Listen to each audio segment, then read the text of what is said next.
Shalom, selamat hari Minggu dan selamat beribadah bagi seluruh warga jemaat. Dan selamat datang Bapak Ibu, saudara-saudari yang baru pertama kali beribadah di gereja jemaat Rantepao. Tuhan Yesus memberkati. Amin. Beberapa penekanan warta jemaat Rantepao Minggu 28 Januari 2024. Pada poin yang ke-14, kebaktian lansia jemaat Rantepao dilaksanakan pada hari Senin 29 Januari 2024 pada pukul 9.00 WITA di gedung gereja Toraja Jemaat Rantepao. Pada poin yang ke-16, sidang lanjutan Majelis Gereja Toraja Jemaat Rantepao dilaksanakan pada hari Senin 29 Januari 2024 pada pukul 16.00 WITA di gedung Gereja Toraja Jemaat Rantepao. Atas perhatian dan kehadiran seluruh anggota Majelis Gereja Toraja Jemaat Rantepao diucapkan terima kasih, Tuhan memberkati. Pada poin yang ke-19, anggota baru. Dengan penuh sukacita, Majelis Gereja dan warga jemaat Rantepao mengucapkan selamat datang kepada anggota baru, yaitu Kepala Keluarga Ibu Jenny Donallo, anak Resiani Donallo Tani. Kemudian yang berikut Ersan Silvano Tandi dan Sepanya Donallo Pabunta. Pindahan dari gereja Toraja Jemaat Rantepasele Kelasis Rantepao dan sekarang bertempat tinggal di kelompok pelayanan 3 atau depan Hotel Monica. Jika ada yang hadir dalam ibadah saat ini, dimohon berdiri. Ya, mungkin sudah. Oh ya, terima kasih.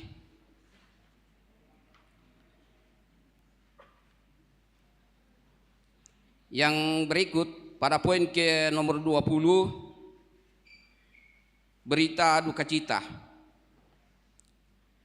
Telah meninggal dunia Bapak Yusuf Dasima, orang tua dari Ibu Martina Dasima atau mertua dari Bapak Simon Sari Datubakka, anggota jemaat Rantepao kelompok pelayanan 6, pada hari Rabu 24 Januari 2024 di rumah kediaman Kasisi Buntao. Jenazah sekarang berada di kediaman Kasisi Buntao. Segenap majelis gereja dan warga jemaat Rantepao menyatakan rasa duka cita yang mendalam atas meninggalnya Bapak Yusuf Dasima. Tuhan menghibur segenap keluarga yang ditinggalkan. Pada poin yang ke-22 ada koreksi penerimaan dana pembangunan gedung pelayanan jemaat Rantepao pada Minggu tanggal 21 Januari 2024 pada kolom nomor 2 tertulis persembahan syukur NN dari Papua Sorong yang seharusnya keluarga Stefanus Rumanga kelompok pelayanan 7 kelompok pelayanan 5 sebesar 500.000. Mohon maaf atas kesalahan pengetikan. Yang berikut pada poin yang ke-23, dalam rangka pelaksanaan kegiatan retreat ke-23 Keluarga Mahasiswa Kristen Oikumene atau KMKO Minggu 28 Januari 2024. Maaf, saya ulangi, elektronik UNAS maka panitia pelaksana mengadakan pencarian dana di Jemaat Rantepao pada hari ini, Minggu 28 Januari 2024, dalam bentuk persembahan pujian dan aksi kue dalam setiap jam kebaktian hari Minggu. Atas partisipasi Bapak Ibu, saudara-saudari, diucapkan terima kasih, Tuhan memberkati. Kemudian informasi tambahan warta jemaat. Yang pertama, pengumuman penataan kompleks makam misionaris. Saya akan bacakan lampiran di belakang ini. Lampiran pengumuman tentang penataan kompleks makam misionaris kepada seluruh warga jemaat Gereja Toraja dan seluruh warga masyarakat Toraja. Salam kasih dalam Yesus Kristus dari Tongkonan Sangulele, kantor Badan Pekerja Sinode Gereja Toraja. Semoga saudara-saudara terus bertambah teguh dalam iman dan pelayanan bagi semua. Dalam rangka pembenahan lokasi makam misionaris di kompleks pemakaman di Karasik, biasa dikenal dengan kuburan Cina, sesuai dengan penugasan persidangan dan sejumlah aspirasi dari jemaat dan masyarakat, BPS Gereja Toraja telah membentuk tim untuk penataan secara keseluruhan. Penataan tersebut dimaksudkan untuk menjadikan lokasi tersebut sebagai situs sejarah yang mewariskan kisah paling agung tentang kasih Allah yang luar biasa saat Injil pertama kali masuk di Toraja. Tim kerja penataan kompleks makam misionaris akan segera memulai pekerjaan penataan pada tanggal 3 Februari 2024. Terkait dengan rencana itu, tim kerja telah berupaya untuk menghubungi keluarga memiliki makam yang ada dalam satu kompleks dengan makam misionaris. Sejauh ini sejumlah keluarga sudah dapat dihubungi, namun sejumlah makam belum dapat teridentifikasi. Untuk itu disampaikan kepada Bapak Ibu yang memiliki keluarga yang dimakamkan di kompleks makam di Karasik dan belum sempat dihubungi oleh tim kerja, agar menghubungi tim kerja pada nomor yang pertama, Pendeta Martinus Mandaranda STH dengan nomor HP 081343604488. Kemudian yang kedua, Pendeta Dr. Suleman Menguling MTH dengan nomor HP 081355285546. Pengumuman ini sekaligus undangan kepada seluruh keluarga untuk menghadiri pertemuan bersama sebagai keluarga besar pada hari Selasa 30 Januari 2024 di kantor Badan Pekerja Sinode Gereja Toraja pada jam 11. Menjelang ibadah bersama pada Sabtu tanggal 3 Februari 2024 jam 9.00 di Kompleks Makan Misionaris Karasik, Toraja Utara. Demikian pengumuman ini disampaikan, kiranya kita semua terus bergiat mewujudkan visi Gereja Toraja 2021-2026. Gereja Toraja 1 dalam pelayanan bersama. Atas perhatian dan kerjasama yang baik diucapkan terima kasih. Informasi tambahan yang kedua, informasi lain dan lebih lengkapnya silakan Bapak Ibu, saudara-saudari membaca di dalam warta jemaat. Selamat beribadah, Tuhan memberkati.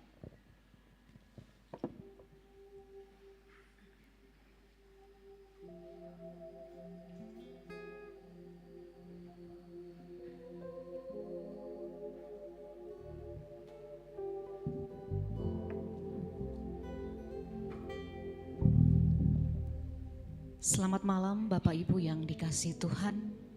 Salam sejahtera dan shalom untuk kita sekalian. Hari ini kita bersyukur kepada Tuhan, karena kuasa Roh-Nya lah yang menggerakkan kita untuk bisa datang berkumpul di tempat ini. Saat ini dalam satu persekutuan dengan Tuhan, dan firman-Nya selalu mengarahkan kita untuk menikmati damai sejahtera dalam kasih-Nya, dalam tuntunan tema pada minggu ini adalah kuasa firman-Nya. Mari bersama-sama kita akan mengalami hadirat Tuhan dengan satu pujian. Datanglah ke bait-Nya sambil kita bangkit berdiri. Datang ke bait-Nya dengan hati bersyukur, ke dalam pelataran-Nya dengan hati bersuka.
Ibadah kita ini berlangsung dalam nama Bapa dan Anak dan Roh Kudus.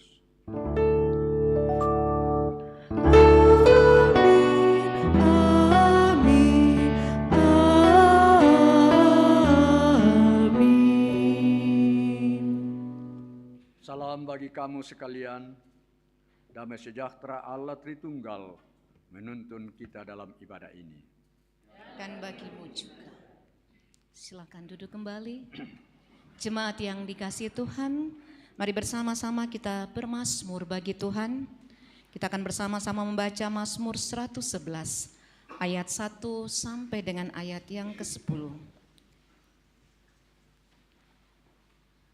Mazmur 111 ayat yang pertama sampai dengan ayatnya yang ke-10. Kebajikan Allah. Haleluya. Aku mau bermazmur kepada Tuhan dengan segenap hati. Dalam lingkungan orang-orang benar dan Besar perbuatan-perbuatan Tuhan, agung dan semarak pekerjaannya. Perbuatan-perbuatannya yang ajaib dijadikannya peringatan. Diberikannya rezeki kepada orang-orang yang takut akan Dia. Kekuatan perbuatannya diberitakannya kepada umatnya.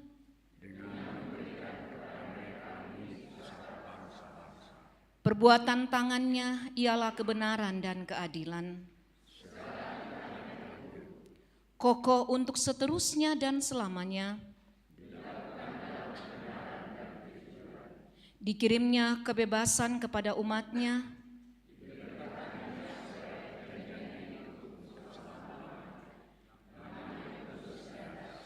Permulaan hikmat adalah takut akan Tuhan.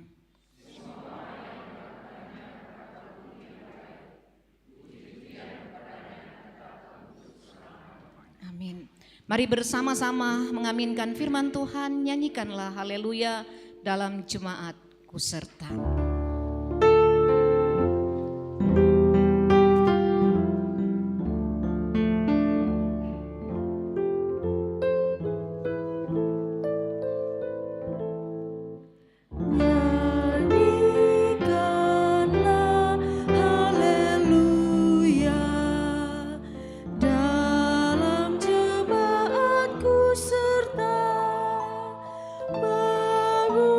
Syukur pada Tuhan, sungguh besar dan mulia segala perbuatannya, layak selalu direnungkan.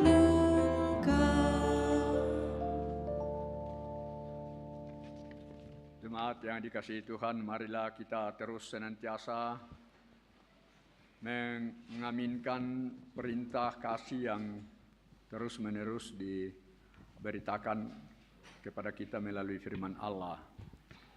Demikian perintah kasih seperti dari Roma 13 ayat 8 sampai 10. Janganlah kamu berhutang apa-apa kepada siapapun juga, tetapi hendaklah kamu saling mengasihi.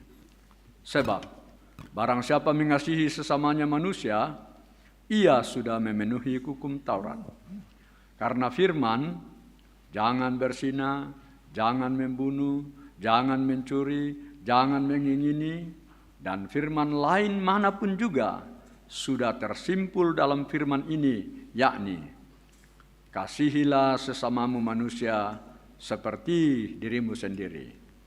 Kasih tidak berbuat jahat terhadap sesama manusia. Karena itu, kasih adalah kegenapan hukum Taurat.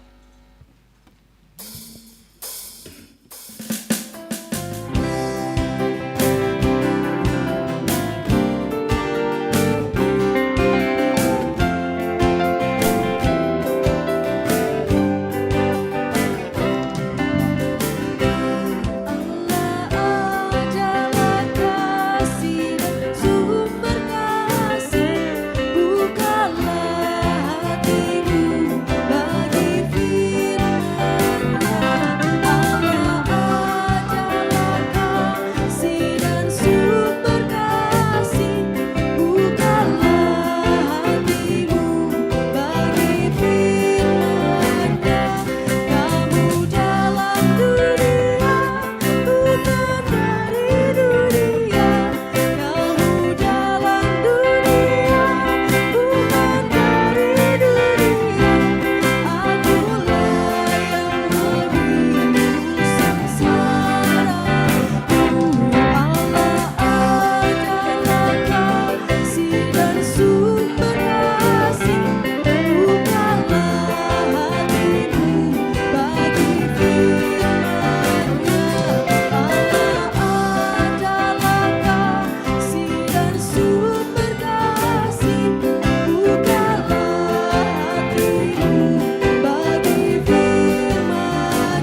Saudara-saudara, seperti lagu kita, bahwa sesungguhnya Allah menghendaki supaya kita hidup di dalam kasih dan berjuang meninggalkan perbuatan-perbuatan yang tidak berguna.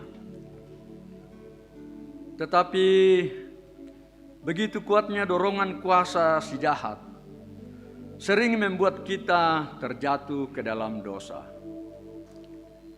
Karena itu marilah dalam saat hening sejenak, setiap kita memohon kuasa Tuhan untuk dimampukan lagi melawan kuasa dosa dan bertekad untuk hidup dalam tuntunan firman Tuhan.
Kepada kita sekalian yang telah datang dengan penuh kerendahan hati dan tunduk di hadapan Allah, sambil berjuang menyesali dosa dan kesalahan-kesalahan kita, pada saat ini berita anugerah dari Allah dinyatakan dan ditegakkan kembali. Allah berfirman kepada kita, karena begitu besar kasih Allah akan dunia ini sehingga Ia telah mengaruniakan anaknya yang tunggal, supaya setiap orang yang percaya kepadanya tidak binasa, melainkan beroleh hidup yang kekal. Amin. Saudara-saudaraku yang dikasihi Tuhan, kita patut bersyukur kepada Tuhan, karena dengan kasih dan penyertaan-Lah Dia boleh selalu memimpin setiap langkah kehidupan kita. Terlebih indah lagi kita boleh diberikan pengampunan karena pengorbanan Yesus di kayu salib. mensyukuri apa yang Tuhan sudah buat di dalam setiap langkah kehidupan kita. Kita akan memberikan persembahan untuk pekerjaan Tuhan. Dengarkanlah firman Tuhan dalam Mazmur 111 ayat 1 dan 2 berkata, Haleluya, aku mau bermazmur kepada Tuhan dengan segenap hati dalam lingkungan orang-orang benar dan dalam jemaah. Saudara-saudaraku yang dikasihi Tuhan, mari bersama-sama kita nyanyikan pujian Ku Bawa Korban Syukur sambil persembahan dijalankan.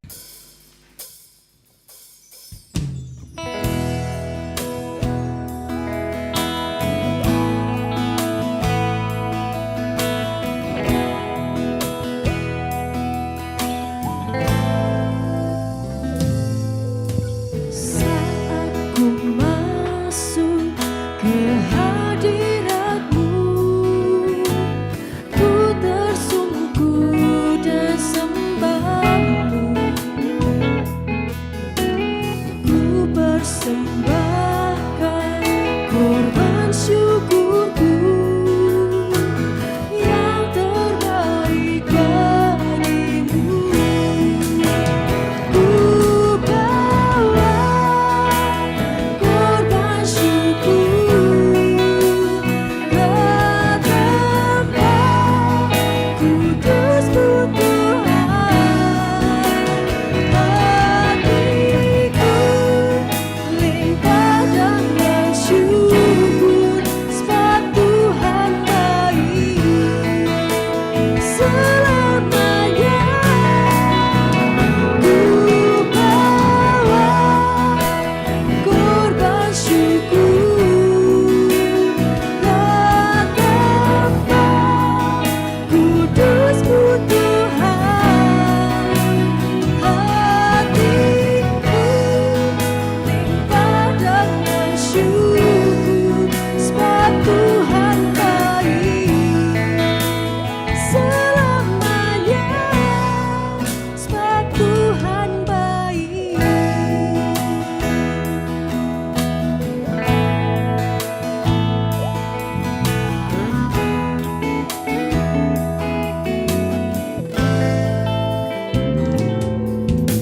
Saat ku masuk ke hadirat-Mu, ku tersungkur dan sembah-Mu.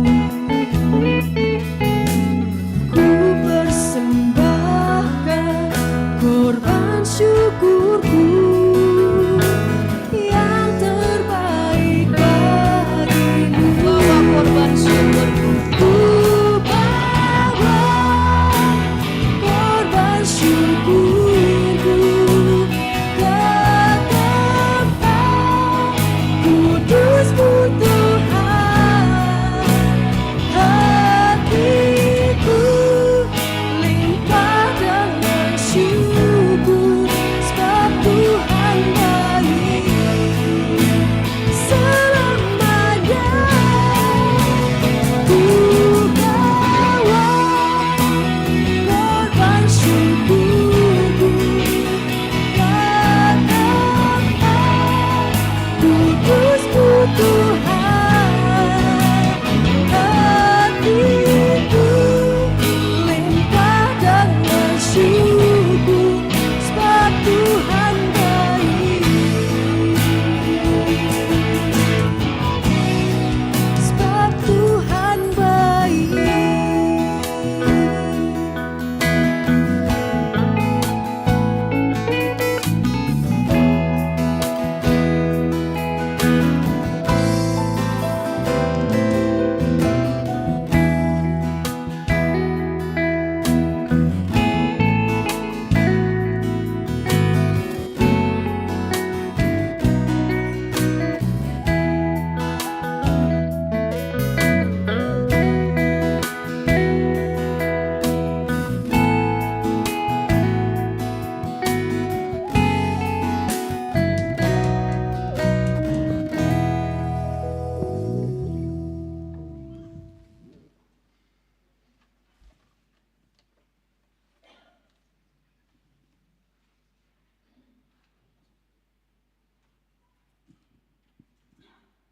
Kita berdoa.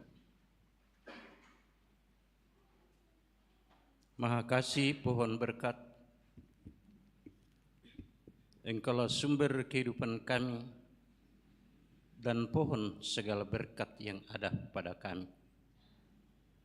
Patut dan layak ya Tuhan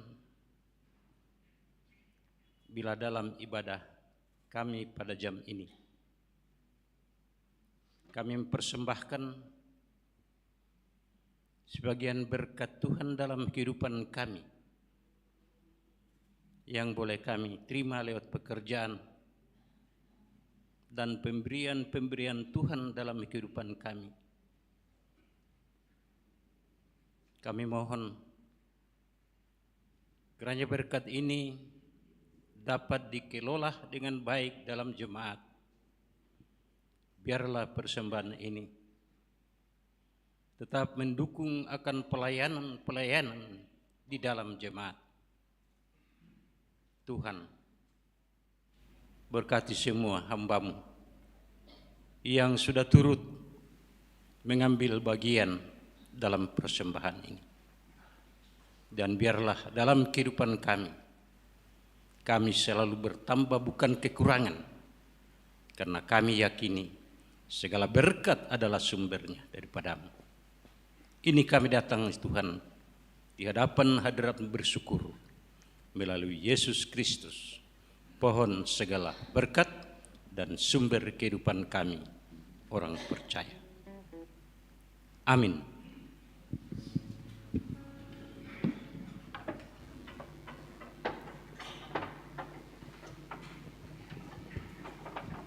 Saudara-saudaraku yang dikasihi Tuhan, korban persembahan kita sudah berikan kepada Tuhan. Tetapi lebih indah lagi jikalau hidup kita juga kita persembahkan untuk Tuhan, untuk kemuliaan nama Tuhan. Rasa syukur kita naikkan kepada Tuhan dengan satu pujian, padamu Tuhan dan Allahku, ku persembahkan hidupku.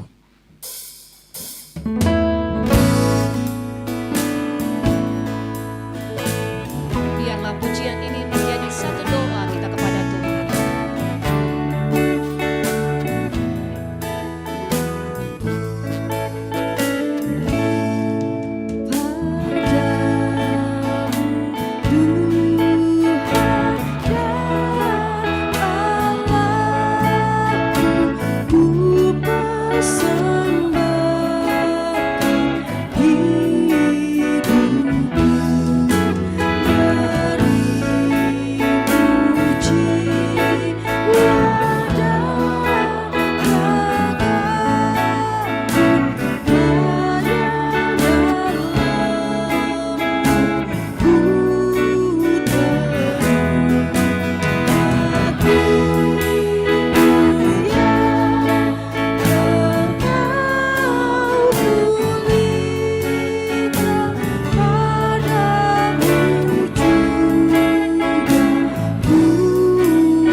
Bersama-sama mendengarkan vokal grup dari mahasiswa Teknik Perkapalan Unhas. Kepada anak-anak kita, kami persilakan untuk mempersembahkan pujiannya.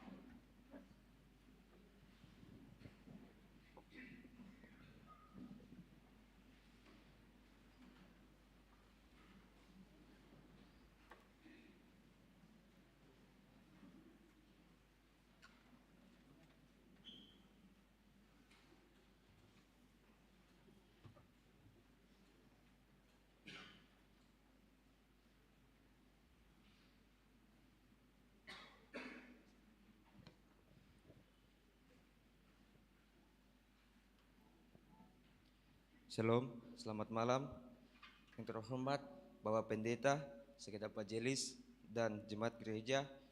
Kami Panitia Rakyat Kemko Perkapalan 2024 Fakultas Teknik Universitas Hasanuddin mengucapkan terima kasih kepada gereja boleh menerima kami beribadah bersama di tempat ini. Sebentar setelah ibadah kami telah menyiapkan bazar, kiranya jemaat bisa berpartisipasi dalam pencarian dana kami. Kami akan membawakan pujian, kiranya pujian ini dapat menjadi berkat bagi kita semua. Terima kasih.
Berbahagialah kita karena Allah kembali berkenan berbicara kepada kita melalui sabdanya, firman-Nya dari dalam Alkitab, dari Ulangan 18 ayat 15 sampai 20, 1 Korintus 8, dan dari Markus 1 ayatnya yang ke 21 sampai 28. Kita mohon bimbingan Roh Kudus. Betapa kami tidak bersyukur kepada-Mu ya Allah. Saat ini Allah menerima kami, Allah mengampuni kami, Allah menganugerahkan hidup baru bagi kami. Allah berkenan menerima persembahan-persembahan kami dan puji-pujian kami. Dan kini Allah berkenan lagi bersabda kepada kami melalui firman-Mu dari dalam Alkitab. Ya Roh Kudus, pimpinlah dan kuasailah kami semua, agar kami semakin dimampukan dan dilayakkan membaca, mendengar dan merenungkan, bahkan berjuang memperlakukan firman-Mu dalam kehidupan kami. Bersabdalah ya Allah, kami telah sedia mendengar Engkau, karena kami telah bermohon kepadamu hanya di dalam Kristus Yesus Tuhan dan Juru Selamat kami yang hidup. Amin.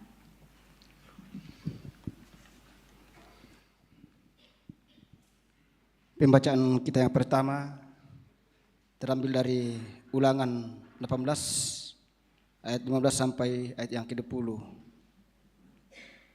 Ulangan 18 ayat 15 sampai ayat yang ke-20. Penghasilan imam dan orang Lewi. Seorang nabi dari tengah-tengahmu, dari antara saudara-saudaramu, sama seperti aku, akan dibangkitkan bagimu oleh Tuhan Allahmu. Dialah yang harus kamu dengarkan. Tepat seperti yang kamu minta dahulu kepada Tuhan Allahmu di Gunung Horeb. Pada hari perkumpulan dengan berkata, tidak mau aku mendengar lagi suara Tuhan Allahku. Dan api yang besar ini tidak mau aku melihatnya lagi, supaya jangan aku mati. Lalu berkatalah Tuhan kepadaku, apa yang dikatakan mereka itu baik. Seorang nabi akan kubangkitkan bagi mereka dari antara saudara mereka, seperti engkau ini. Aku akan menaruh firmanku dalam mulutmu, dan ia akan mengatakan kepada mereka segala yang kuperintahkan kepadanya. Orang yang tidak mendengarkan segala firmanku yang akan diucapkan nabi itu demi namaku, daripadanya akan kutuntut pertanggungjawaban. Tetapi seorang nabi yang terlalu berani untuk mengucapkan demi namaku perkataan yang tidak kuperintahkan untuk dikatakan olehnya, atau yang berkata demi nama Allah lain, nabi itu harus mati. Amin.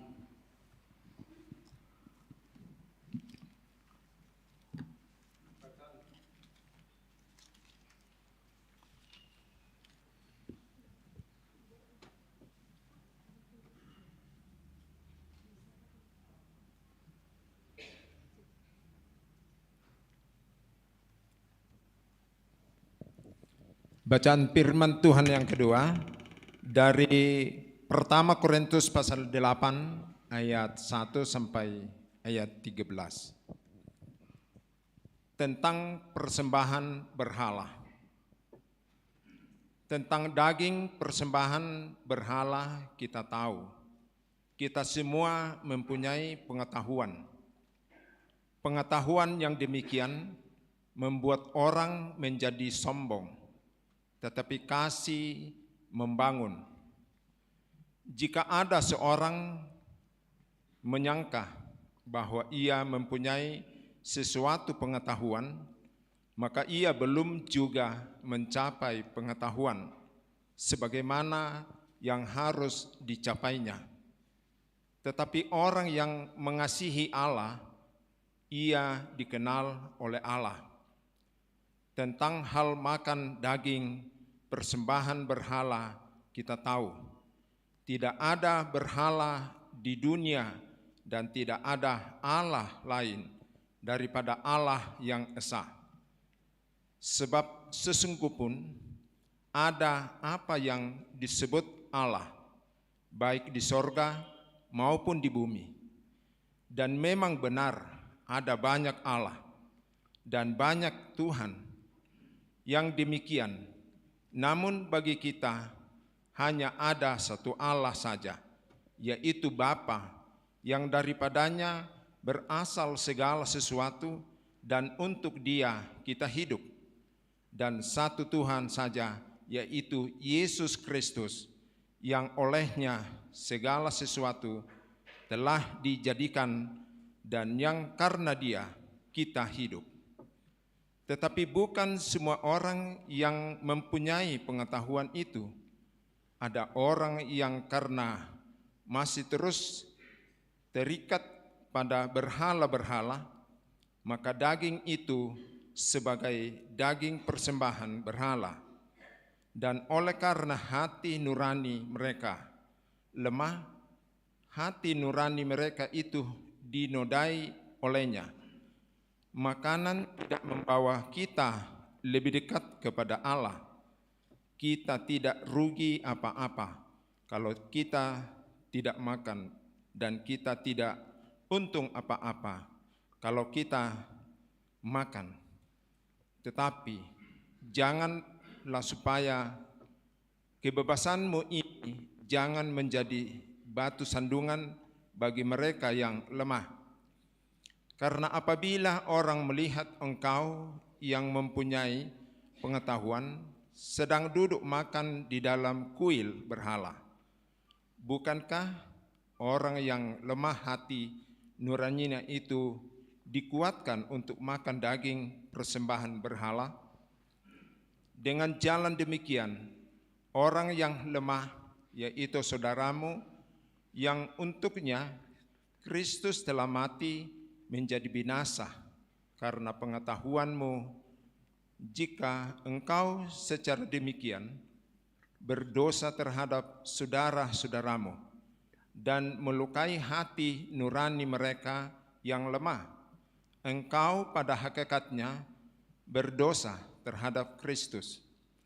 Karena itu, apabila makanan menjadi batu sandungan bagi saudaraku, aku untuk selama-lamanya tidak akan mau makan daging lagi, supaya aku jangan menjadi batu sandungan bagi saudaraku. Haleluya. Haleluya, haleluya, haleluya.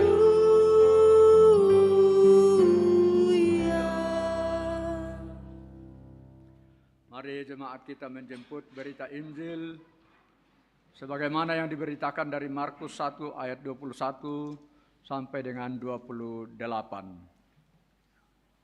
Berita Injil demikian, Yesus dalam rumah ibadat di Kapernaum.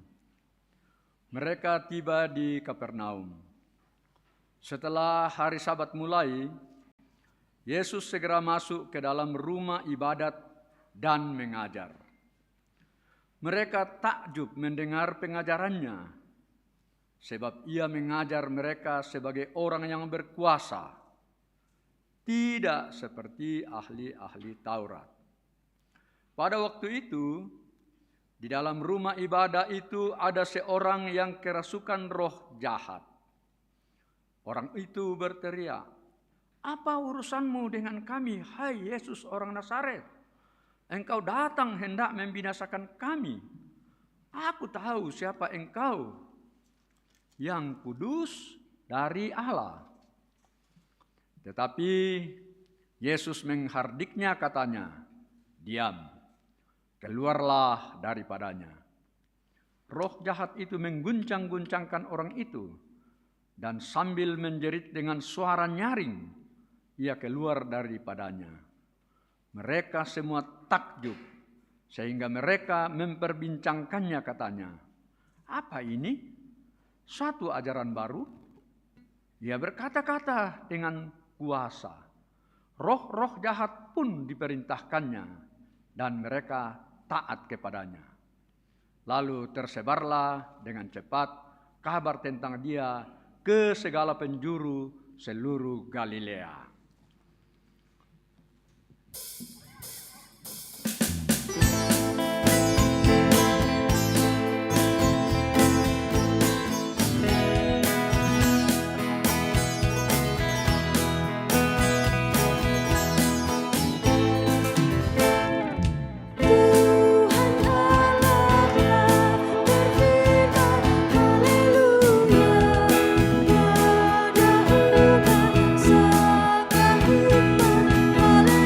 Haleluya,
Jemaat yang dikasihi Tuhan, kita boleh berbahagia hari ini karena firman Tuhan menegaskan bahwa hanya di dalam firman-Nya segala kuasa yang mungkin ada itu, dan pasti ada berbagai bentuk kuasa di dalam kuasa Allah, di dalam kuasa firman-Nya. Semua kekuasaan itu telah dan sedang akan ditaklukkan. Nah, ini penting sekali karena di sekitar kita, di dalam hidup kita, dimanapun kita berada, di sana sini selalu ada saja kekuatan-kekuatan atau sesuatu yang dianggap kuasa yang sering membuat kita tidak berdaya, kita tidak merasa tidak berarti apa-apa karena adanya kuasa-kuasa lain yang begitu kuat dan begitu hebat yang sering membuat kita merasa kita tidak punya apa-apa dan kita tidak berdaya karena kita tidak memiliki kuasa seperti yang ada, yang banyak dilihat dan dipertontonkan orang. Dan pada malam ini firman Tuhan mengatakan hanya dengan firman-Nya segala kuasa-kuasa itu akan dengan sendirinya dibatasi, bahkan ditaklukkan. Dalam Ulangan 18 tadi, orang Israel sendiri memang sudah mengatakan kami tidak mampu lagi bertahan di hadapan-Mu ya Allah. Dan karena itu kami mohon kiranya bolehkah ada penyambung lidah Allah terhadap kami. Karena berhadapan dengan Allah jelas kami sudah tidak mampu lagi. Dan itu memang secara Alkitabiah seluruhnya memang dilihat tidak mungkin manusia lagi bertahan di hadapan Allah karena dosa yang begitu sering mengintip dan membuat ia tidak kudus dan akibatnya dia tidak mampu berdaya di hadapan Allah. Dan menariknya Allah justru setuju dan mengutus orang yang disebutnya dalam bacaan kita Nabi sebagai perpanjangan tangan Allah, perpanjangan lidah Allah untuk menyampaikan kehendak kuasa Allah kepada umatnya. Mengapa pada waktu itu sebenarnya kalau kita baca sedikit kembali ke atas, mulai apalagi kalau kita baca mulai dari ayatnya yang 9, dan saya langsung saja tunjukkan kuasa yang sangat menghantui dan akan menghancurkan orang Israel tanpa pendampingan kuasa Allah adalah, saya tunjukkan ayat 18 sebenarnya. Sebab bangsa-bangsa yang daerahnya akan kau duduki itu mendengarkan kepada peramal dan petenung, tetapi engkau tidak diizinkan Tuhan Allahmu melakukan yang demikian. Yang banyak berkuasa dan yang banyak didengar dan banyak diikuti orang, dan bahkan banyak orang lalu menyerah dan menyerahkan hidupnya kepada siapa dalam bacaan kita? Para petenung dan istilah yang dipakai di situ peramal. Beranak kote, tak ada masyarakat. Saya kira mungkin masih ada juga sekarang ini ya, banyak ya. Entah peramal yang profesional, entah peramal gadungan, entah peramal ori, entah peramal KW. Dan ternyata itu bukan masalah baru. Katanya ya, maaf, tak saya mereka calon rokote. Pak, katanya pada proses pencalonan ini saya lihat di beberapa berita, bahkan para presiden, calon-calon presiden itu para dukun dan para peramal sangat laku. Para anggota calon caleg itu juga rame-rame itu ke para peramal. Sampai ada yang pergi meramal dengan melihat ayam, bandaranakan de manu te, dilakukan nomor lako ya na tito ke manu ko ya patalo to. Ini ya tentu itu bentuk-bentuk yang dalam bacaan kita tadi itu bisa menjadi ancaman kepada orang Israel, sehingga bukan lagi Allah yang berkuasa dalam hidupnya, tetapi orang-orang yang dianggap punya kemampuan, punya ini yang dalam bahasanya tadi, singkatnya orang Israel takut, Allah takut kalau orang Israel menggantungkan hidupnya kepada para peramal dan penenung. Dan karena itu Allah mengutus nabinya untuk mendampingi dan berbicara kepada orang Israel. Orang Israel diharapkan justru datang bertanya tentang kehidupan mereka kepada nabi-nabi, bukan kepada peramal dan petenung. Ya itu dulu waktu saya muda kadang-kadang juga saya dengar itu. Cinta ditolak, dukun yang maju. itu saya tidak tahu apakah itu benar, tapi teman-teman sering kita dengar itu. Apa boleh buat? Cinta ditolak, dukun yang maju. Jadi singkatnya, kalau orang-orang masih mengandalkan orang, tanda petik orang lain, yaitu di sini peramal dan penenung, maka itu adalah tanda bahwa orang itu sedang tidak percaya kepada Allah dan sedang tidak menggantungkan hidupnya kepada Allah. Itu yang pertama dalam Ulangan. Kemudian yang kedua dalam 1 Korintus 8 tadi, ternyata ada bentuk yang lebih canggih yang dapat menghancurkan kehidupan jemaat. Yang dalam bahasa 1 Korintus tadi, para orang-orang yang mempunyai pengetahuan. Tapi memang hati-hati dalam membaca Alkitab itu, pengetahuan di situ selalu ditaruh dalam tanda petik. Bukanlah dalam arti pengetahuan dalam arti sains, ilmu. Jadi jangan sampai nanti, karena Paulus mengatakan di sini pengetahuan itu sangat berbahaya. Karena pengetahuan itu dalam bacaan kita tadi telah menjadi batu sandungan dan menjerumuskan saudara-saudara yang lemah. Jadi memang banyak saya juga jadi begitu ya. Banyak orang yang dengan kepintarannya bukannya memberdayakan orang, mendorong dan memajukan orang, tetapi apa? Memberdayakan. Pengetahuan di sini dalam, memang kalau Bapak Ibu baca baik-baik, pengetahuan di situ bahwa sebenarnya orang ini disebut orang kuat karena punya pengetahuan yang cukup tinggi tentang makanan berhala. Sehingga dia mengatakan, pokoknya kalau dibahasakan begini, kande na sama mga lako, tayo masalah tu kande. Laden noro kaya dalam, kalau baca ini lagi hati-hati dalam membaca Alkitab tadi, banyak kata Allah disebut itu. Allah dan Tuhan itu selalu dengan huruf kecil. Ya ini memang hati-hati, makanya baca lebih baik pegang Alkitab pada saat dibacakan, lalu di situ bukan Allah dalam huruf besar, tapi Allah kecil, huruf kecil, dan Tuhan kecil.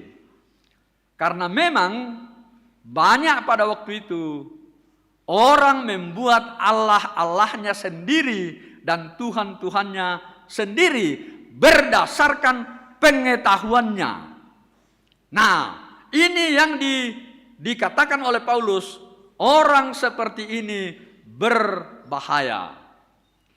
Bisa membuat orang, dalam bahasa Paulus, orang yang lemah, orang yang kurang pengetahuannya terjerumus dan menjadi tersandung, menjadi ikut-ikutan salah karena cara berpikir yang dipakai oleh orang-orang yang, oke lah kita bahasakan sehari-hari saja, orang yang sok sangat pintar ini. Jadi memang hati-hati sekali ini menjadi sok pintar. Apalagi kalau memang ya pintar itu penting, tapi jangan sampai sok pintar yang membuat orang lain malah semakin kacau.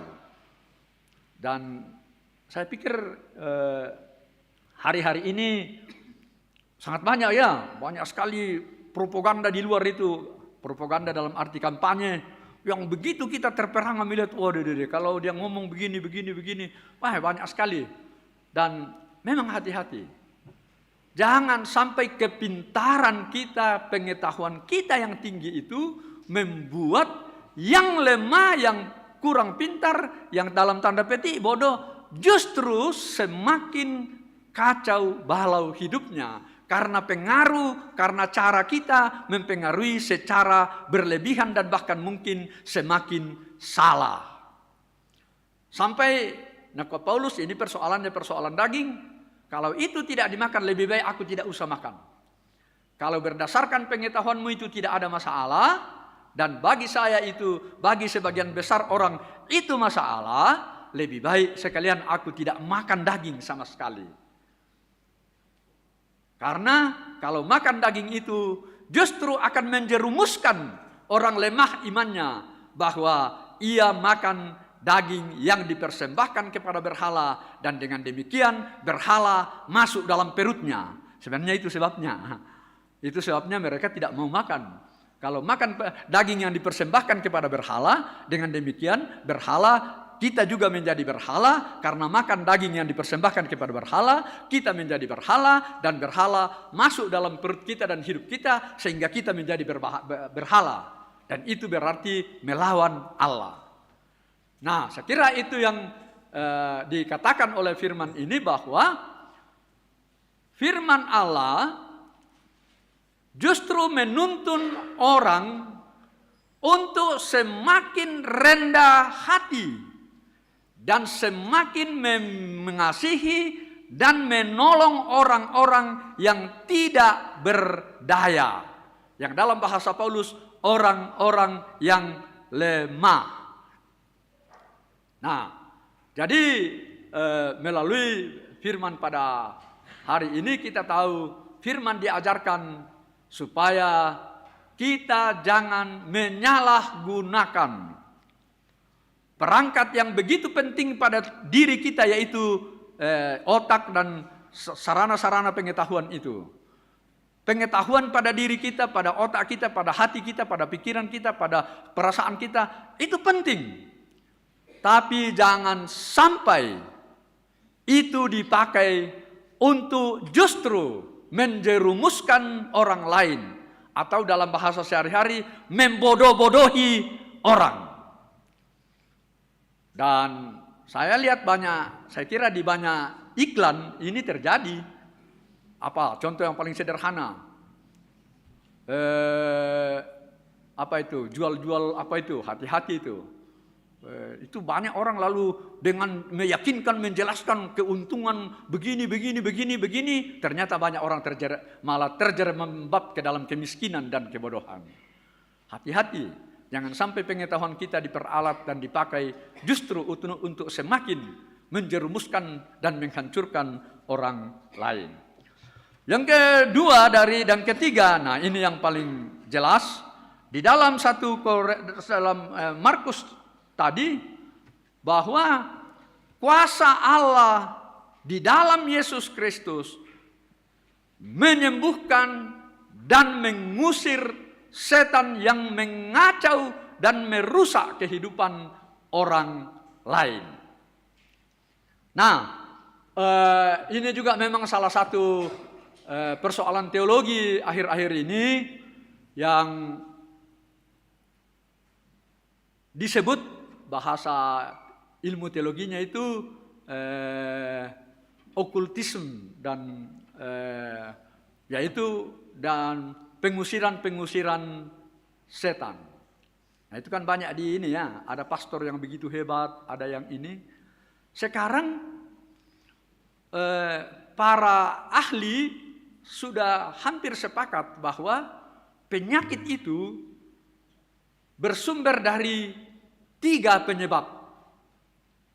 Ada penyakit fisik, ada penyakit psikis, dan ada penyakit spiritual. Nah, jadi saya kira, saya tidak tahu apakah ada ahli medis di sini atau psikolog atau apa. Tapi dalam bacaan kita Justru penyebab orang ini sakit adalah apa? Setan, iblis. Makanya tindakannya apa yang disebut exorcism, yaitu bagaimana mengeluarkan iblis dari dalam tubuh orang itu. Nah, oleh karena itu hati-hati. Memang harus disadari, seperti tadi, masih ada peramal-peramal, ada penenung-penenung yang masih menggunakan kemungkinan-kemungkinan untuk menyerang orang dengan kekuatan-kekuatan bukan medis, bukan psikologis, tapi mungkin kekuatan-kekuatan gaib. Merana kuat teman-teman. Buddha, ya kembali lagi soal dukun tadi. Apakah selamanya dukun itu tidak mengandung dan tidak mempunyai kemampuan untuk menolong orang dalam kesakitannya? Hanya di sini hati-hati. Saya kira mungkin yang memorinya bisa diputar kembali masa 2007, 2008, sampai itu peristiwa apa? Peristiwa Meko. Ada penyakit yang tidak dapat disembuhkan oleh medis, dengan kekuatan spiritual model Meko, dia bisa sembuh. Nah, oleh karena itu semakin membuktikan bahwa di sekitar kita banyak sekali kuasa-kuasa, banyak sekali kekuatan-kekuatan, baik yang normal melalui pikiran, baik yang normal melalui strategi-strategi yang dapat merusak kita. Dan jalan keluarnya menurut firman kita hari ini, bahwa di dalam firman kesemuanya itu bisa dihadapi. Saya kira jaminan yang paling pasti itu, saya pikir mari kita baca dari Matius. Sebelum Yesus meninggalkan dunia ini, ketika beliau naik ke surga, ada satu jaminan yang pasti bagi kita untuk menghadapi semua kuasa-kuasa yang mungkin akan mengganggu dan mengganggu kehidupan kita. Matius 28.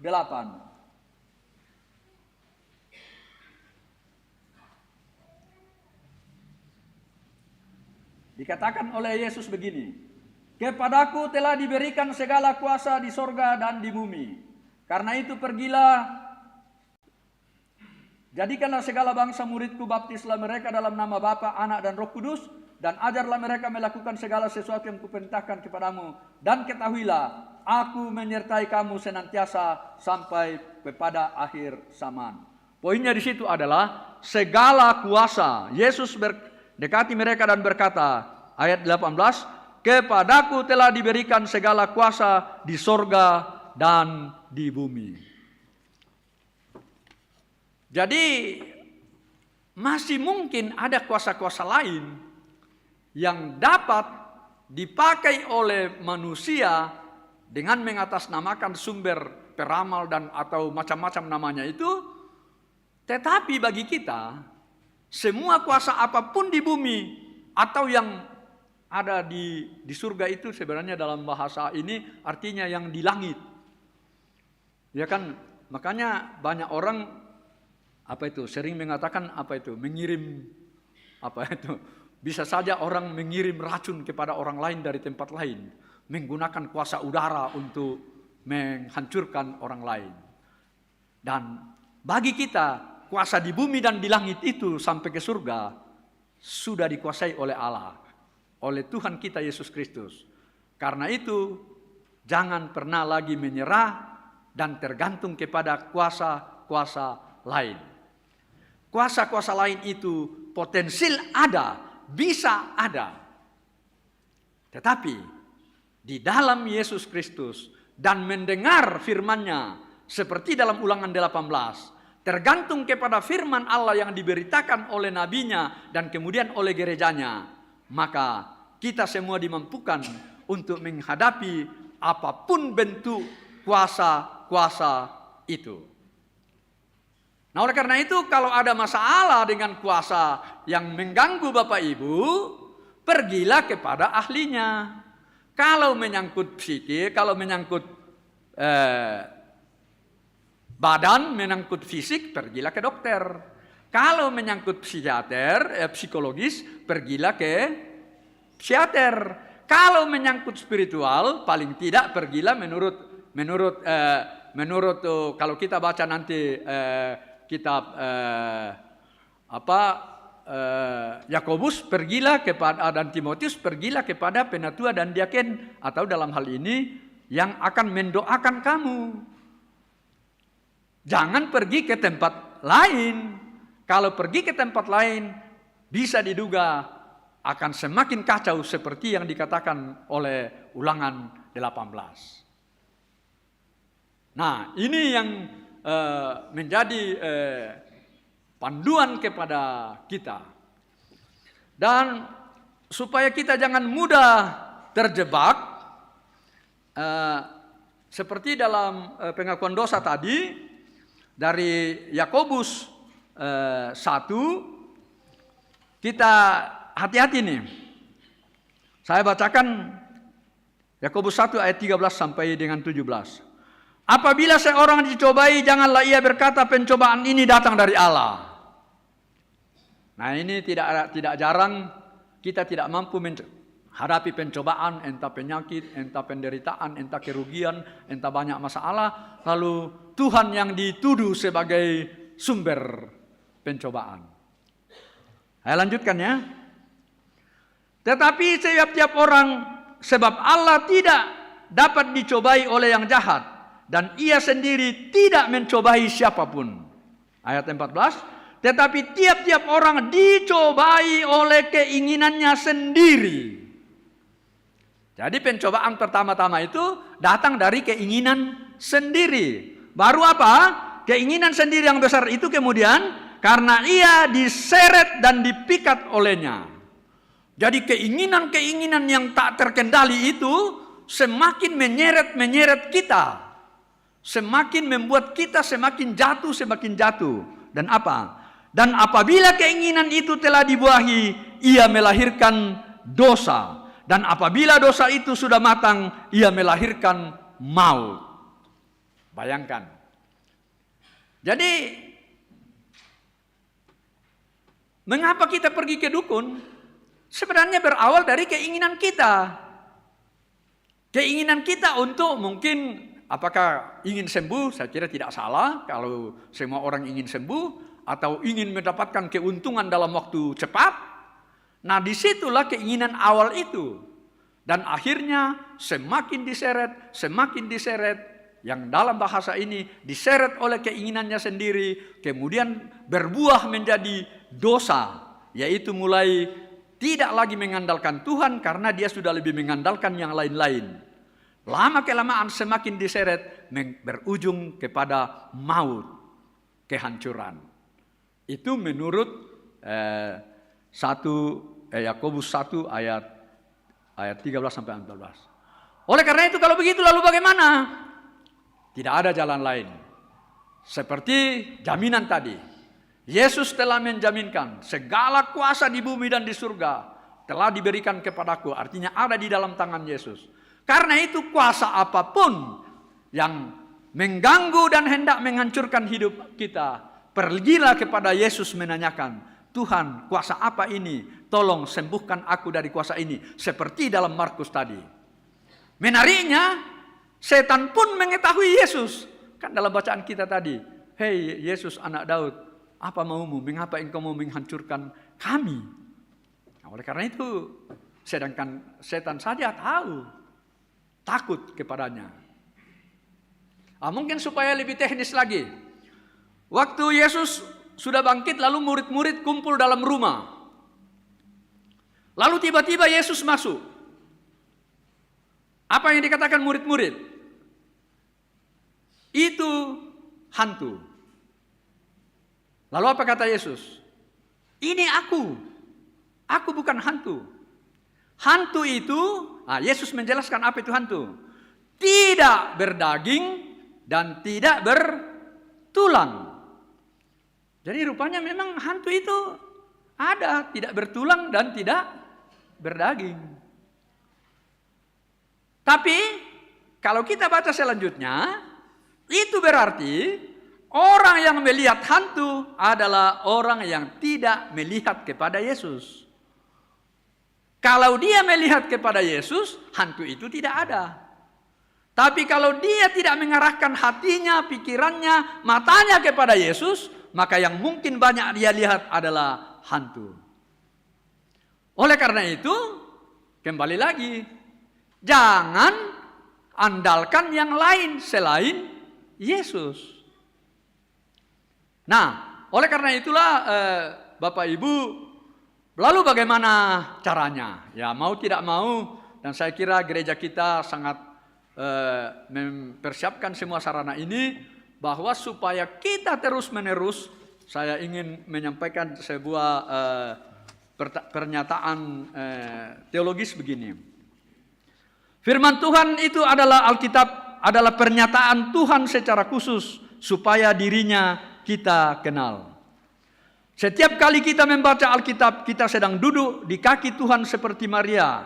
Ajukanlah pertanyaan, apa yang engkau mau nyatakan dalam bagian ini tentang dirimu, supaya hambamu mengerti, hargai dan taati.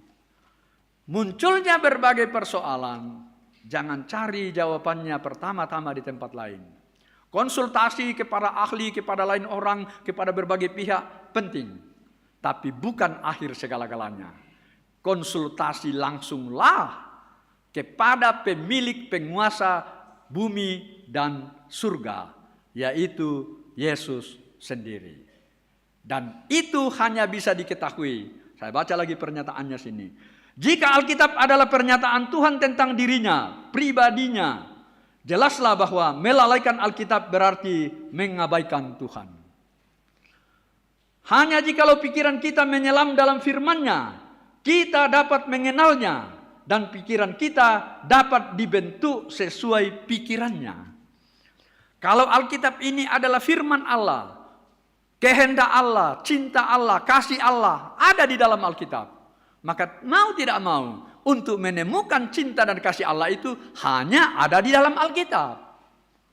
Dan di dalam Alkitab itulah nantinya kita akan dibentuk dan diterangi untuk semakin dekat kepada sumber pemilik kuasa yang melampaui segala kuasa apapun di bumi dan di sorga. Bagi kita jelas, karena itu jaminannya kepada kita juga. Nah, saya pikir kiranya itu bisa semakin menginspirasi kita.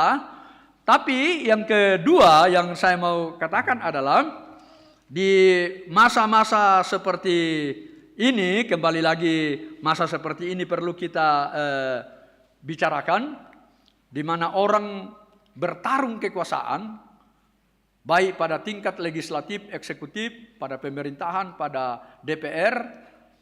Tentu kalau semua kuasa itu diperebutkan untuk kepentingan orang banyak, saya kira tidak ada masalah. Dan saya kira kita juga mestinya mendukung dan menopang mereka untuk memberikan dirinya bagaimana menata, menguasai, tapi sebenarnya menguasai sarana-sarana kekuasaan untuk mengatur kehidupan bersama. Tentu kita dukung mereka dengan semangat seperti itu. Tetapi jangan anggap bahwa kekuasaan seperti itulah segala-galanya di dalam hidup ini. Nah, oleh karena itu, ketika mereka berjuang untuk mendapatkan kekuasaan itu dengan segala cara, kita mulai harus kritis. Apalagi ke lanali ki. Masa tu kekuasaan tali mangatan lanali tahu. Mereka kata pakoyo, ada mak di masa kita mereka laku giseng, tapi anta mereka lako yang tanoka lako seng. Bagi kita kekuasaan lebih penting, yaitu supaya mereka betul-betul melakukan kekuasaan itu pada masa yang akan datang. Karena kekuasaan itu akan diberikan oleh Allah melalui kita. Itu ada dalam paham demokrasi apa itu? Vox populi, vox Dei. Suara rakyat adalah suara Tuhan. Wah, ngeri juga ya. Oleh karena itu, janganlah jual suara itu. Karena itu adalah suara yang diberikan oleh Tuhan. Dan hai para politisi, tolong jangan mengiming-iming dengan menjual suara. Karena suara itu titipan Allah untuk kepentingan masyarakat 5 tahun ke depan.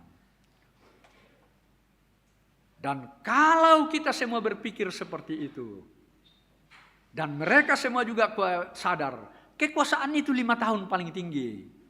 Mengapa segala-galanya dikorbankan, termasuk sebenarnya menghina suara rakyat dengan mengiming-iming, kubeng kepada te wali suaramu. Sebenarnya menghina suara rakyat, dan bahkan kalau kita sepakat dengan, tapi itu terminologi demokrasi ya, vox populi, vox Dei, suara rakyat, suara Tuhan, maka sebenarnya itu menghina suara Tuhan. Tapi saya pikir mungkin tidak terlalu begitu dipahami, dan kiranya semakin dipahami, janganlah main-main dengan kuasa itu untuk membeli kuasa dan untuk kepentingan diri sendiri semata-mata. Dan kita sebagai jemaat, marilah kita bermenung berdasarkan mencari petunjuk-petunjuk Tuhan. Mana yang Tuhan tunjukkan yang terbaik untuk menyalurkan kuasa kita itu kepada mereka. Kita salurkan kepada mereka hak-hak kita itu, supaya mereka juga mempergunakannya dengan penuh tanggung jawab untuk kepentingan orang banyak, untuk kepentingan kemaslahatan kita bersama. Nah, kalau demikian, kita mengajak mereka juga untuk tunduk kepada kuasa Allah, bukan pada kuasa yang ada pada lembaga-lembaga eksekutif dan lembaga-lembaga legislatif lainnya. Nah, bagi kita, seperti tadi, masih akan banyak bentuk-bentuk kuasa yang akan mengganggu dan menggoda hidup kita di setiap tempat dan setiap sudut. Yang dalam masyarakat Toraja, ada buku penelitian masyarakat Toraja tahun 74.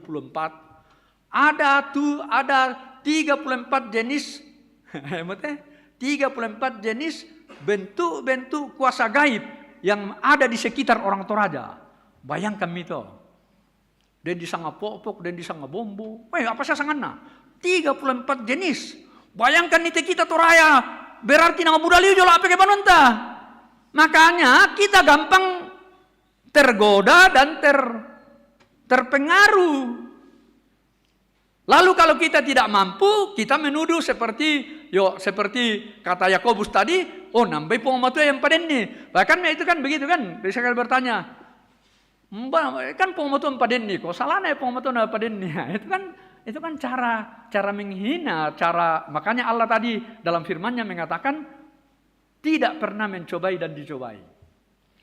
Kata yang biasa dipakai mirip memang dengan pencobaan adalah diuji. Dan diuji itu selalu untuk memperbaiki keimanan kita. Jadi ujian itu menolong kita untuk semakin lebih maju dalam iman. Saya diuji penderitaan. Kemungkinan ujian penderitaan. Dan saya bertahan dalam penderitaan. Karena saya tahu kuasa Allah akan menolong saya dan Dia akan bersama-sama dengan saya. Maka saya akan bertahan dalam ujian ini. Dengan demikian ketika ujian itu lewat, maka saya akan naik kelas. Beda dengan godaan. Cobaan. Cobaan selalu menjerumuskan. Selalu ada kepentingan lain di belakangnya yang akan menyeret kita tadi. Menyeret kita semakin menuju kepada dosa, bahkan semakin menuju kepada kehancuran. Jadi pencobaan itu selalu berasal dari luar diri manusia, mungkin juga ada dalam hati dan pikiran kita, dan dari berbagai aspek yang bisa menyeret kita. Kalau kita tidak bertahan dalam cobaan itu, dan meningkatkannya menjadi ujian, kita bisa semakin jatuh ke dalam kehancuran yang semakin lebih besar. Contoh sederhana tadi, cinta ditolak, kenapa dukun yang dimajukan? Perbaiki diri dong, dan ya cari yang lain lagi ya kalau tidak cocok, toh kan tersedia banyak, disediakan sumber-sumber yang disediakan. Itu perbaiki citra diri, perbaiki cara komunikasi. Jangan dong pakai dukun, mana dukun, apa hubungannya dengan itu. Nah, demikian halnya dengan banyak lagi aspek-aspek kehidupan kita sehari-hari. Sudah jelas bagi kita bahwa hanya dengan menyelam ke dalam kuasa firman Allah, maka kita akan semakin dibentuk. Dan yang terakhir dari 2 Timotius 3 ayat 16 dikatakan begini. Segala tulisan yang diilhamkan Allah, yaitu firman Allah, bermanfaat untuk apa? Firman Allah bermanfaat untuk apa? Untuk mengajar, untuk menyatakan kesalahan. Jadi jangan heran kalau memang Alkitab menegur kita, karena Allah ingin supaya kita keluar dari kesalahan itu. Allah menyatakan kesalahan, tetapi Dia tidak berhenti pada menyatakan kesalahan, untuk memperbaiki kelakuan.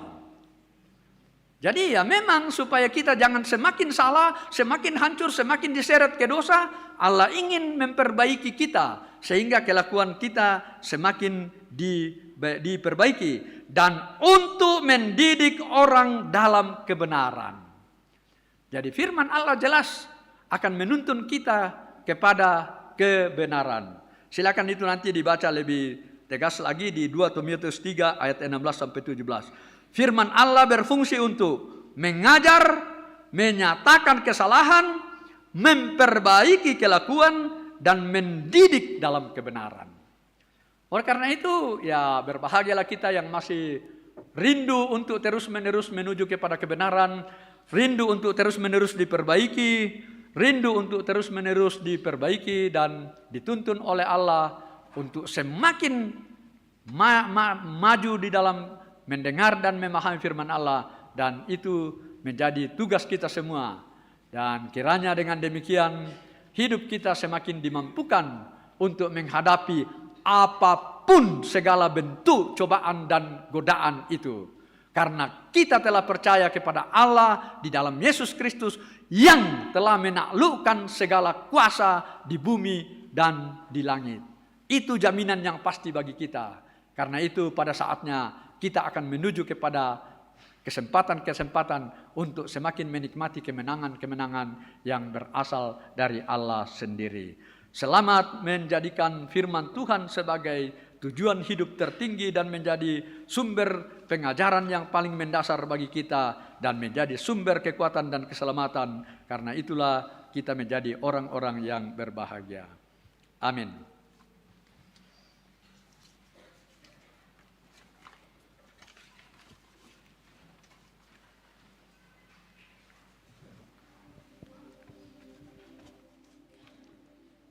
Mari kita sejenak berwaktu teduh.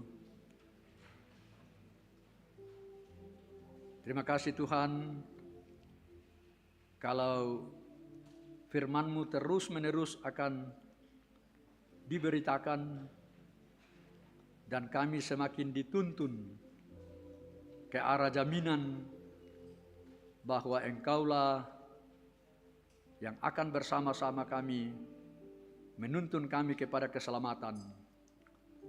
Sehingga apapun bentuk cobaan dan godaan yang terus mengintip kehidupan kami akan dikuatkan dan diteguhkan. Dan pada saatnya kami keluar sebagai pemenang bersama Allah. Tuntun kami mendasarkan hidup kami hanya kepada firman-Mu saja ya Allah. Kita bersama-sama berdoa Bapa kami. Bapa kami yang di sorga, dikuduskanlah nama-Mu. Datanglah kerajaan-Mu. Jadilah kehendak-Mu di bumi seperti di sorga.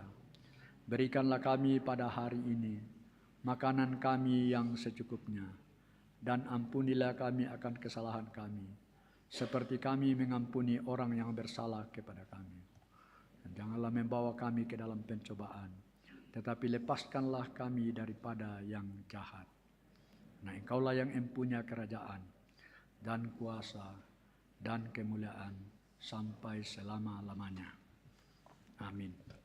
Paduan suara kelompok pelayanan 1 akan memuji Tuhan. Kami persilahkan.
Kita bersama-sama menaikkan syafaat kita dan kita menopang dalam doa sejumlah saudara kita, orang tua kita yang mengalami sakit penyakit, keterbatasan fisik, bahkan juga di dalam duka serta sukacita mereka. Kita bersama-sama berdoa syafaat. Terima kasih Tuhan, kami tak henti-hentinya panjatkan kepadamu, karena sungguh tak terhitung juga kemurahan dan kebaikan-Mu. Firman-Mu terus menuntun kami, mengajar kami, membimbing kami, agar kami semakin terarah kepada kehidupan yang Tuhan kehendaki, sehingga kami menikmati hidup yang diberkati dan dipimpin oleh Allah sendiri. Kiranya firman-Mu terus akan menjadi panduan dan tujuan hidup kami pada masa yang akan datang. Kami datang kepadamu membawa pergumulan orang-orang tua kami dan saudara-saudara kami yang mengalami sakit penyakit. Kiranya seluruh sarana medis dan sarana komunikasi lain melalui penjagaan dan pemeliharaan keluarga serta alat-alat medis, kami juga masih menopangnya di dalam doa. Kami mohon kesembuhan untuk mereka. Ibu Dr. Juniati Bandaso, Bapak Oni Allolinggi, Ibu Marta Lobo, Bapak Eliaser, Ibu Nelly Rido, Bapak YM Sarira, anak Dede Novit Seno Linggi, Opa Saron, Ibu Maria Sareang, Mama Rika, Oma Gempi, Ibu Damita Tandi, Ibu Sarah Sarungu. Orang-orang yang kami kasihi, kami mohon supaya kuasa Roh Kudus-Mu menjamah dan menguatkan dan menyembuhkan mereka. Dan kiranya Tuhan memberkati seluruh sarana yang sedang dipakai oleh para medis dan orang-orang di sekitar mereka. Kami juga datang kepadamu membawa orang-orang tua kami yang sudah tua dan tidak mampu datang beribadah, namun di rumah mereka terus berdoa dan memuji memuliakan Engkau. Orang-orang tua kami kiranya tidak kesepian di masa tua mereka, karena banyak orang yang Tuhan utus untuk menguatkan dan menemani mereka. Mereka orang-orang tua yang telah berjuang, berkorban untuk kami anak cucunya. Kiranya mereka tidak kesepian di masa tua mereka, tetapi justru mereka menikmati dan melihat kami anak cucunya berjuang dalam kebenaran seperti yang mereka telah didik kepada kami pada masa lampau. Kiranya orang-orang tua kami senantiasa ada di dalam sukacita bersama Tuhan. Ke dalam tangan-Mu Tuhan, kami membawa seluruh warga jemaat yang boleh berjumpa dengan ulang tahunnya pada sepanjang minggu ini. Kiranya mereka tahu dengan persis bahwa hari-hari mereka diatur oleh Allah. Dan dengan pertambahan umur mereka semakin dewasa dalam iman, dalam jemaat, dalam keluarga, dalam masyarakat. Dan tanggung jawab mereka karena hari-hari hidup mereka ada di dalam pengaturan Allah sendiri. Kami bersyukur untuk semua pengurus OIG yang telah boleh memberi diri dan telah diutus untuk menjadi pelayan-pelayan khusus melalui kepengurusan di wilayah pelayanan mereka masing-masing. Berikan kesehatan dan kemampuan kepada mereka menjalani proses sebagai pengurus pada periode ini. Ke dalam tangan-Mu Tuhan, kami terus membawa pembangunan gedung pelayanan, kiranya semakin lebih menuju kepada penyelesaiannya, dan kami bersama-sama semua ditopang untuk mengambil bagian seturut dengan kemampuan kami masing-masing. Kami berdoa untuk keluarga-keluarga kami, secara istimewa keluarga almarhum Yusuf Dasima yang mengalami duka cita. Kiranya kuasa-Mu menopang mereka dan mereka percaya bahwa mereka tidak sendirian. Allah kuasa Roh Kudus hadir menguatkan dan menghibur mereka. Dan Tuhan mengutus jemaat dan keluarga Handai Tolan untuk menghibur dan memperoleh kekuatan yang berasal dari Allah sendiri. Ke dalam tangan-Mu Tuhan seluruh perencanaan majelis gereja, khususnya rapat-rapat dan atau sidang-sidang yang sedang berlangsung, kiranya sungguh pelayanan mereka dirancangkan dengan penuh sukacita dan kiranya dimampukan untuk mengaplikasikannya pada masa yang akan datang, dan jemaat-Mu diberi kekuatan dan nama-Mu semakin dimuliakan. Kami membawa ke dalam tangan-Mu ya Allah pemerintah kami, bangsa dan negara kami, para penegak keamanan, TNI, Polri, para pendidik, semua orang yang Tuhan pakai dengan cara Tuhan untuk kemajuan bangsa ini. Secara khusus dalam proses pemilihan yang sedang dalam berproses, kiranya sungguh kami dituntun untuk melihat kebenaran-Mu, bahwa semua mereka yang memberi diri adalah anak-anak Allah, dan kiranya mereka juga sungguh-sungguh melakukan yang benar dan untuk melakukan yang terbaik bagi masyarakat sebagai pertanggungjawaban atas suara Tuhan yang mereka dapatkan. Kiranya sungguh mereka melakukannya dengan penuh sukacita dan penuh dengan ketaatan dan ketakutan dan penyerahan hanya kepadamu saja, sehingga bangsa dan negara kami semakin akan lebih baik pada masa yang akan datang. Sehingga tanah Toraja Utara, Rantai Pao di sini, ini adalah milik-Mu Tuhan. Di sini Tuhan menghadirkan kami, di sini Tuhan berkati kami untuk melakukan yang terbaik dan untuk menikmati berkat-Mu setiap saat. Dan karena itu kami terus-menerus menyerahkan ke dalam tangan-Mu, kiranya kuasa-Mu yang benar dan yang akan mengendalikan seluruh yang terbaik bagi kami di tanah Toraja, secara istimewa di Rantai Pao di sini. Kami semua pada sepanjang minggu ini akan berjuang di berbagai lapangan kehidupan. Ada yang di kantor-kantor pemerintah, kantor swasta, ada yang di pasar, ada yang di jalan, ada yang di pertukangan, ada yang di bengkel, ada yang di kios, ada yang di toko, ada dimanapun kami berada sepanjang minggu ini, kami ada bersama dengan pemeliharaan Allah, sehingga kuasa-kuasa kegelapan akan kami hadapi dan kami nikmati kuasa berkat-Mu, dan kami menikmatinya dengan penuh sukacita sepanjang minggu ini karena kami ada dalam pengaturan dan pengendalian Allah sendiri. Terima kasih ya Allah, inilah semua harapan kami, inilah semua kami bawa kepadamu hanya di dalam Kristus Yesus, Tuhan dan Juru Selamat kami yang hidup. Amin.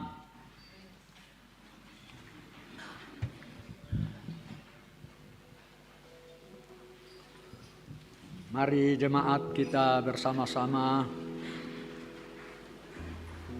siap untuk memasuki dunia pemberian Allah ini. Di sepanjang minggu ini kita dijamin oleh firman Allah, seorang nabi akan kubangkitkan bagi mereka dari antara saudara mereka, seperti engkau ini. Aku akan menaruh firmanku ke dalam mulutnya, dan ia akan mengatakan kepada mereka segala yang kuperintahkan kepadanya. Firman-Mu Tuhan adalah kebun penuh kembang. Yang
pergilah, jalanilah dan nikmatilah hari-hari anugerah Allah. Percayalah, kuasa Tuhan menopang kamu dalam menjalani hari-hari hidupmu. Firman-Nya akan menuntun dalam penuh kasih di dalam setiap langkah kehidupanmu. Terimalah berkat-Nya. Tuhan memberkati engkau dan melindungi engkau. Tuhan menyinari engkau dengan wajah-Nya dan memberi engkau kasih karunia. Tuhan menghadapkan wajah-Nya kepadamu dan memberi engkau damai sejahtera. Amin. Kita bersyukur kepada Tuhan karena Tuhan telah mengutus hamba-Nya Bapak Pendeta Albertus Palilu untuk dapat melayani kita melalui firman Tuhan yang kita dengar bersama-sama. Kiranya Tuhan akan selalu memberkati hamba-Nya dalam pelayanan bersama dengan keluarga. Tuhan memberkati kita juga sekalian. Firman-Mu pelita bagi kakiku dan terang bagi jalanku, menjadi pujian syukur kita pada malam hari ini dalam ibadah di tempat ini.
Demikianlah ibadah kita. Tuhan memberkati kita sekalian. Selamat malam.